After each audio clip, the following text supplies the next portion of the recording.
श्री शाकंभर्यष्टकम्। शक्ति शाम्भव विश्वरूप महिमा मांगल्य मुक्तामणि। घंटाशूलमसिं लिपिं च दधतीं दक्षैश्चतुर्भिकरैः।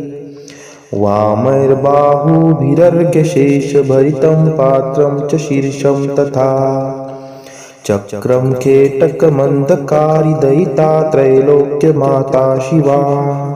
देवी दिव्यसरोजरजपादयुगले मञ्जुकवनन्नपुरा। सिंहारूढकलेवरा भगवती व्याघ्राम्बरा वेष्टिता। वैडूर्यादिमहार्घरत्नविलसन्नक्षत्रमालोज्ज्वला। वाग्देवी विषमेक्षणा शशिमुखी त्रैलोक्यमाता शिवा। ब्रह्माणी च कपालिनी सुयुवती रौद्री त्रिशूलान्विता। नानादैत्यनिबर्हिणी नृशरणा शङ्खासिकेटायुधा। भेरीशङ्खमृदङ्गघोषमुदिता शूलीप्रिया चेश्वरी। माणिक्याट्टकिरीटकान्तवदना त्रैलोक्यमाता शिवा। वन्दे देवी भवार्तिभञ्जनकरी भक्तप्रिया मोहिनी। मायामोहमदान्धकारशमनी मत्प्राणसञ्जीवनी।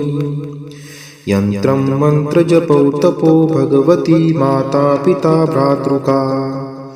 विद्या बुद्धिधृति गतिश्च सकलत्रैलोक्यमाता शिवा।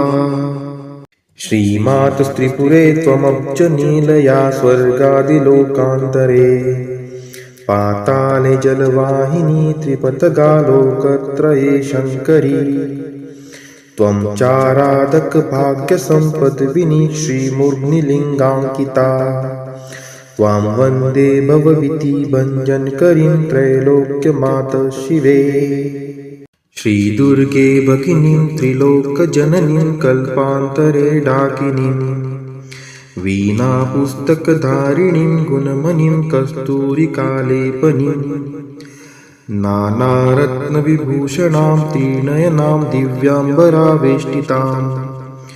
वन्दे त्वां भवभीति भञ्जनकरीं त्रैलोक्यमातः शिवे।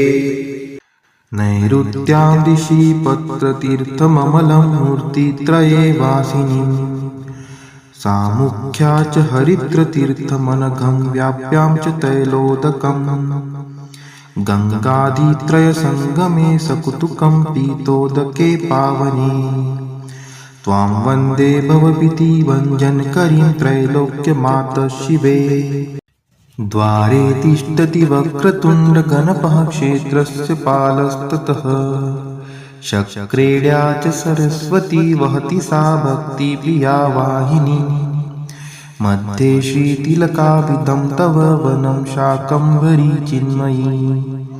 त्वां वन्दे भवभीति भञ्जनकरीं त्रैलोक्यमातः शिवे।